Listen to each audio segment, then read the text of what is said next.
Thanks for having me today. My name's Chris Love. I'm with a company by the name of CNM Consulting, but you notice that Google's pasted all over my slide deck, and I don't have the clicker.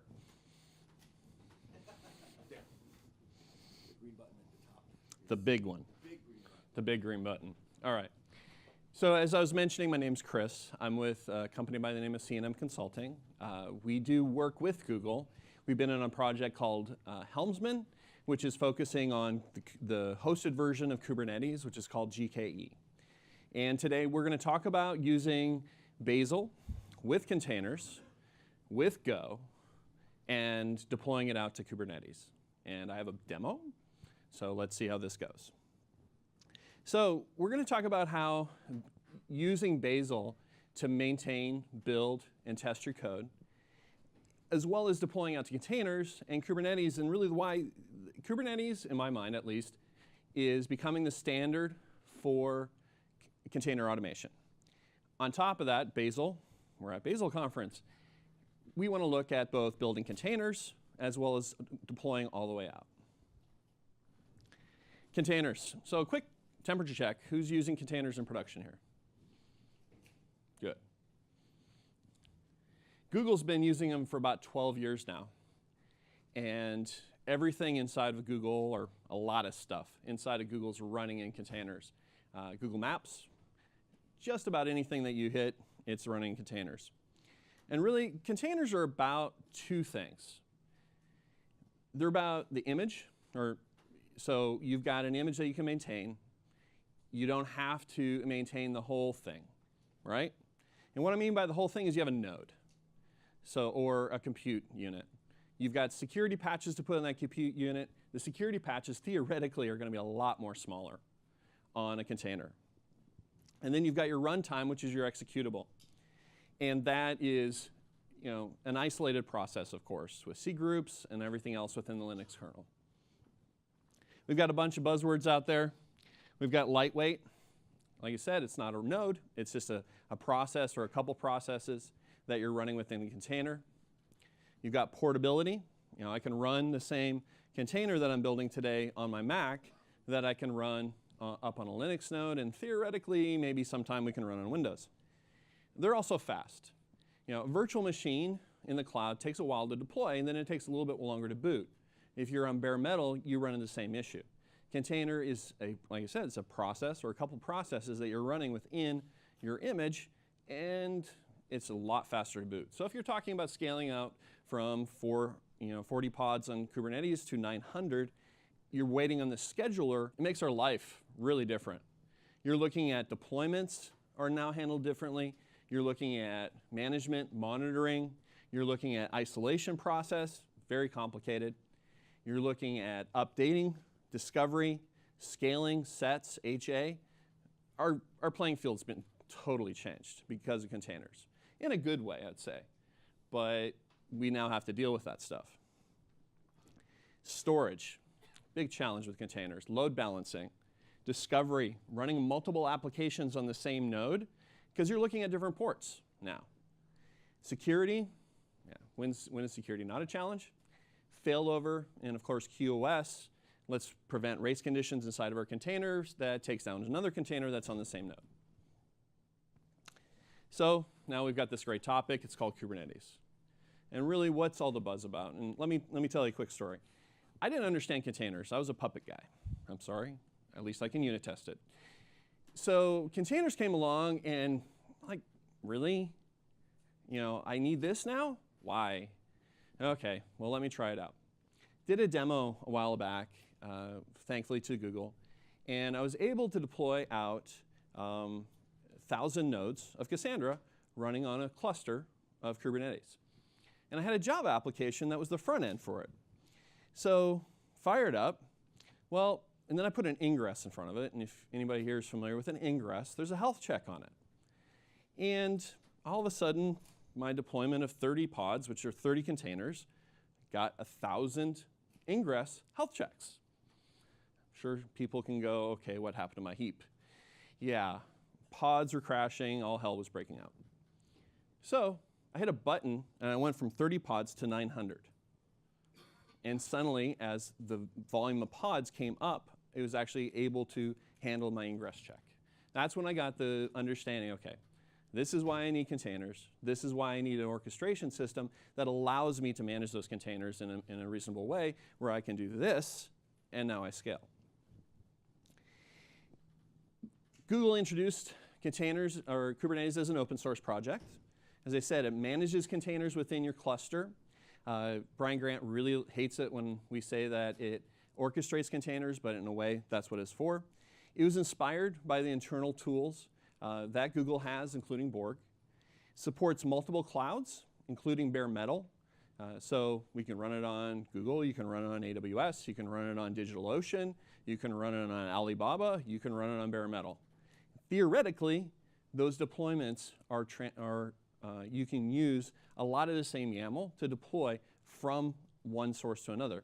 Bare metal gets kind of interesting, and there's other differences within, for instance, storage or load balancing. But still, you're able to reuse a lot of your deployment technology across different platforms. For instance, GitHub runs primarily on bare metal. And they have a whole infrastructure with Kubernetes for bare metal. But their development all occurs on AWS. So the developers spin up their own AWS cluster, or a development team has a Kubernetes AWS cluster, but when they're ready to go to production, it moves back to bare metal. And really, you want to think of Kubernetes as your operating system for your compute fleet. It's a lot of different nice words.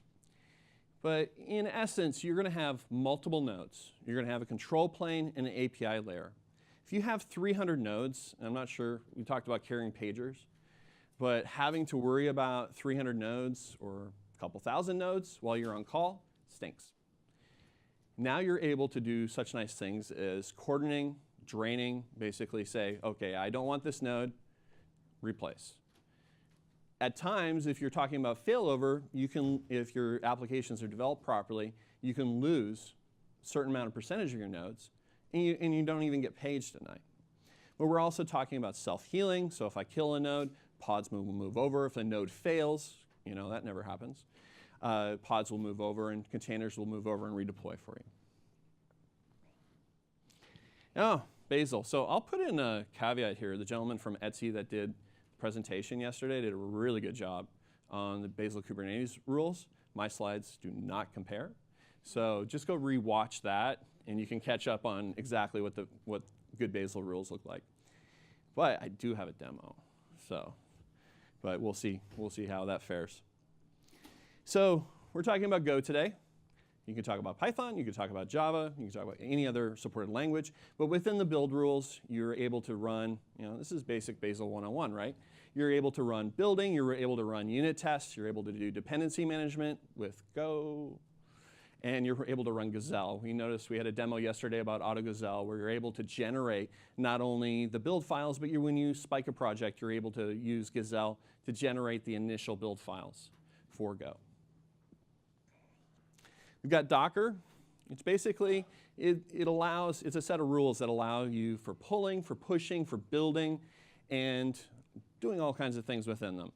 You're actually able to chain rules together, and you're able to build your own base images. Or if you, in our example today, we're going to be using the Go base image, and you're able to make a very thin, small container that just has your application in it, and then you're able to push it up to your registry so that you've staged it.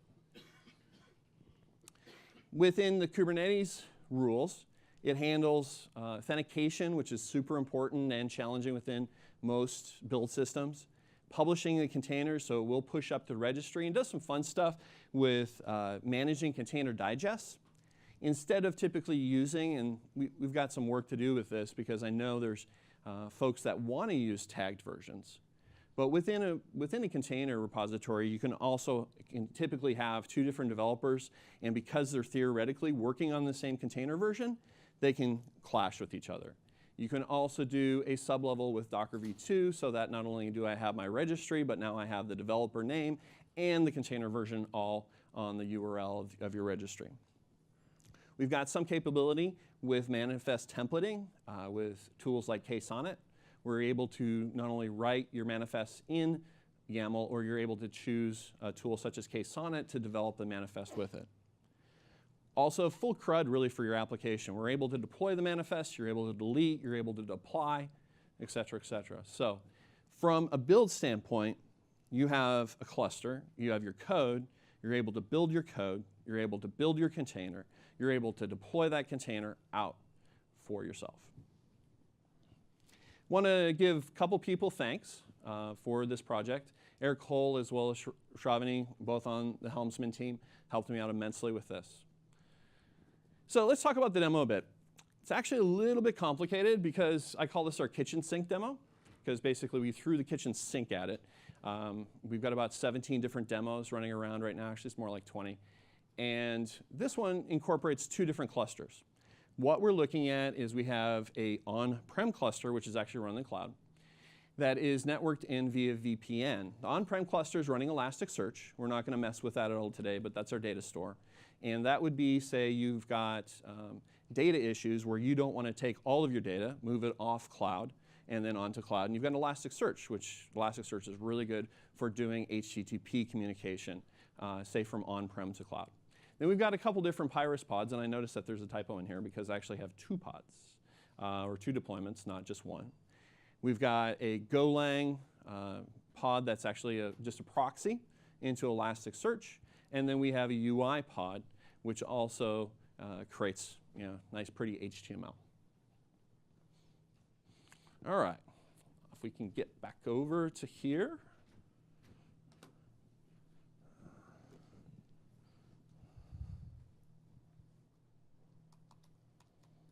We get switched over to my laptop. Be great.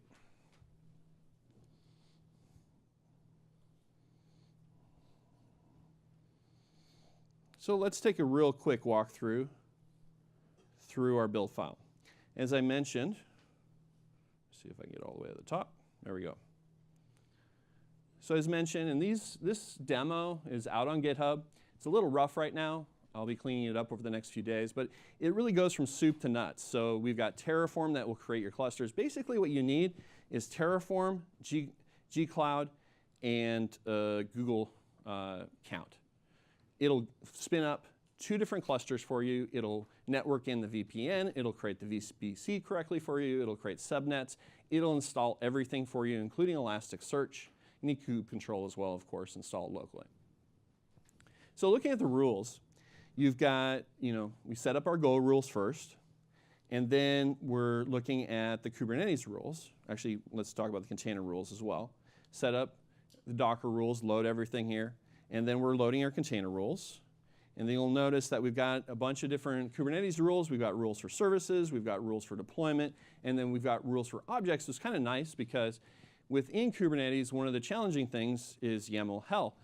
And what I mean by that is you get a lot of different YAML, a lot of different YAML files. Within Bazel, you're able to chain together, or I'm not sure if chain is the right word, but you're able to group together, okay, this application takes this deployment, this service, et cetera, et cetera. We're building the Go binary, which is a Pyrus UI. We're going to mess with logging within the Go Pyrus UI to see if it works here. I'm doing dependency management, and VGO is kind of taking over-ish. We have dep, we have glide, we have VGO. We've got a lot of different dependency management going on in the Go ecosystem, and we'll see exactly where this leads. But for this demo, and since I'm at the Bazel conference, I chose to do dependency management right in Bazel. Then we've got the image.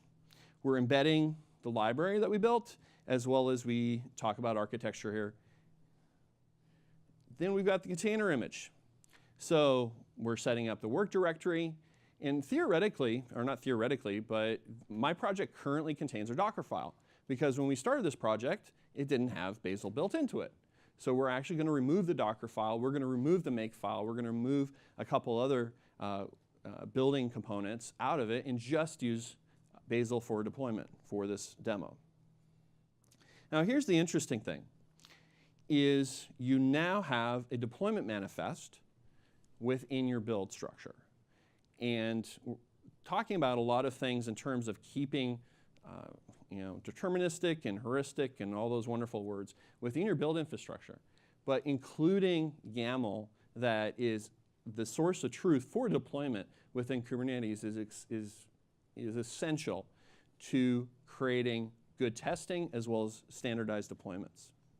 You'll also notice that we have cluster and context and repo that are set up to be passed in to this demo. So theoretically, you could deploy it to a different Docker registry, as well as you could deploy it out to different Kubernetes clusters, depending on what environment you're in. If you're in development, you're able to do the same build, as well as test, as well as dev. Or production, actually, is what I meant to say. And then you notice the Kubernetes objects. You can add multiple objects, which are basically multiple different Kubernetes manifests, which of course are the YAML objects that are used against the API to create and deploy your containers. All right. So I'm going to run a expose command here, which is kube control. And I don't have a load balancer set in front of my UI. What I just now did was I proxied that container to this local host. And let's see if this works. Excellent. So now we can see that the Shakespeare data is there. It's connecting in with Elasticsearch. We're getting multiple results for Leonato. What we have is we have all of Shakespeare loaded up in Elasticsearch, complete work.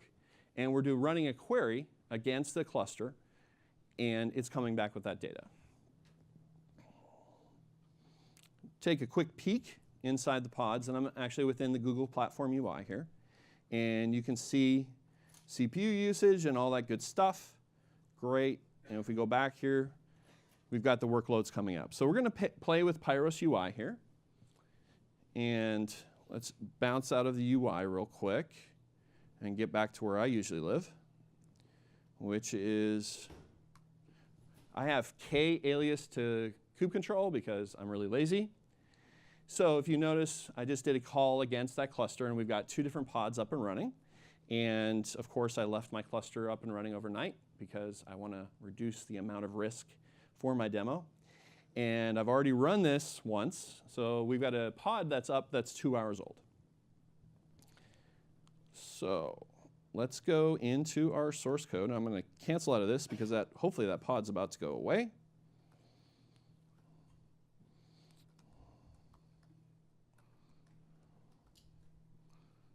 Let's see if I can change the directory correctly.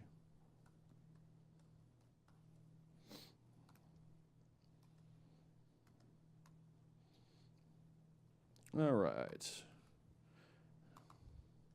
So we're just going to add in another log statement.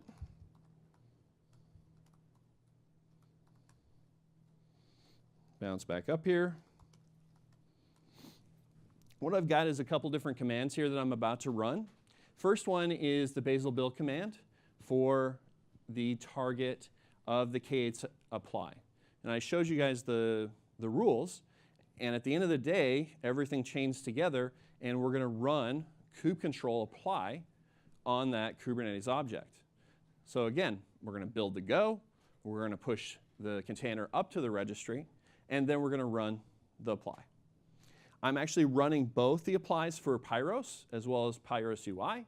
So theoretically, I didn't change the container for Pyros, but I did change the container for Pyros UI. So theoretically, one of the Bazels or one of the applies should not have to run.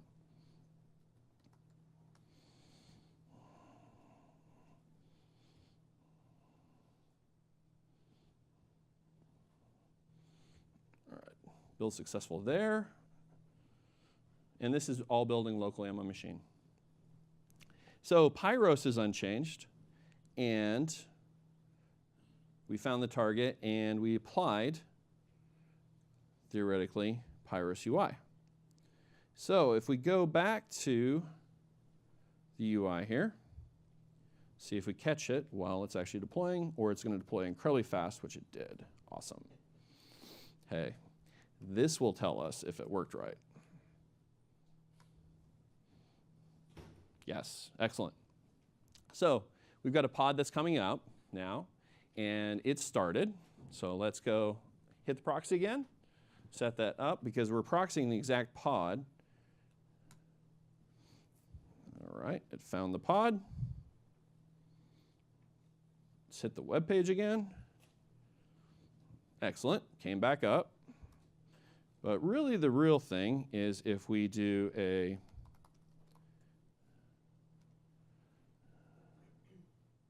get logs on this.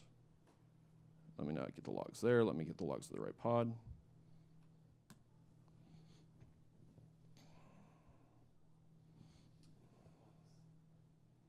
Helps if I type the right command. Excellent. So there's our change. My demo actually worked today. Thank you. So we got 15 minutes left. How about some live debugging? And actually, I need help. I know, right? Crazy. So I've got actually an issue right now, and somebody can hop up to the microphone for me and help me out if somebody feels brave enough. I'm making a change to the HTML under static, and I think I need a build file. I'm not certain, but it's not updating in the container. So you'll notice that we've got enterprise best practices up on the HTML. If nobody's up for this, hey, we don't have to do this. No pressure.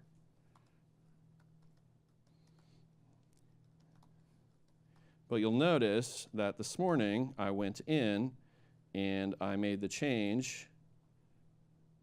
Or did I? Well, let's do this again here. And let's see if I can spell.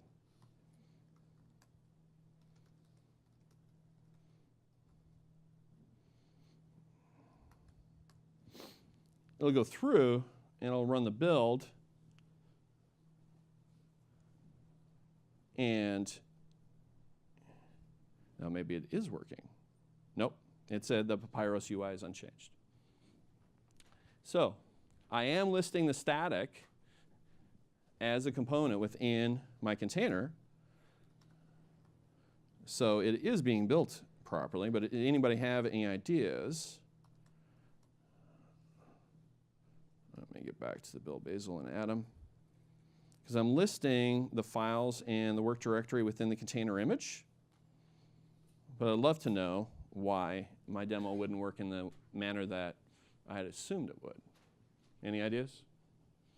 No? Eh, all right. Excellent. We tried. If I could have the slide deck back up, that'd be awesome. So as I was mentioning, worked with Google Professional Services on Project Helmsman. What that consists of is some base level best practices. Okay, I want security within my GKA cluster, great. Here's about 5 different examples of how to do different security, whether you're looking at networking or you're looking at RBAC, et cetera.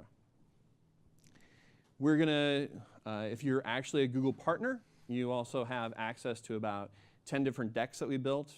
For example, security is actually 2 decks, about 50 slides each, and you're able to pull out of that content to help out your customers with that.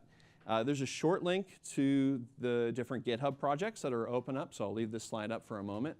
If you folks want to take a look at that, they're up on GitHub. We love contributions. We open source at Next, so we haven't had the contributions that we're looking for quite as well. And if you want to contact me, I'm pretty much Chris Love CNM everywhere. GitHub, Twitter, et cetera, et cetera. So please reach out if you have any questions. As I mentioned, love to help you and love to have anybody here contribute towards the Helmsman projects. Thank you.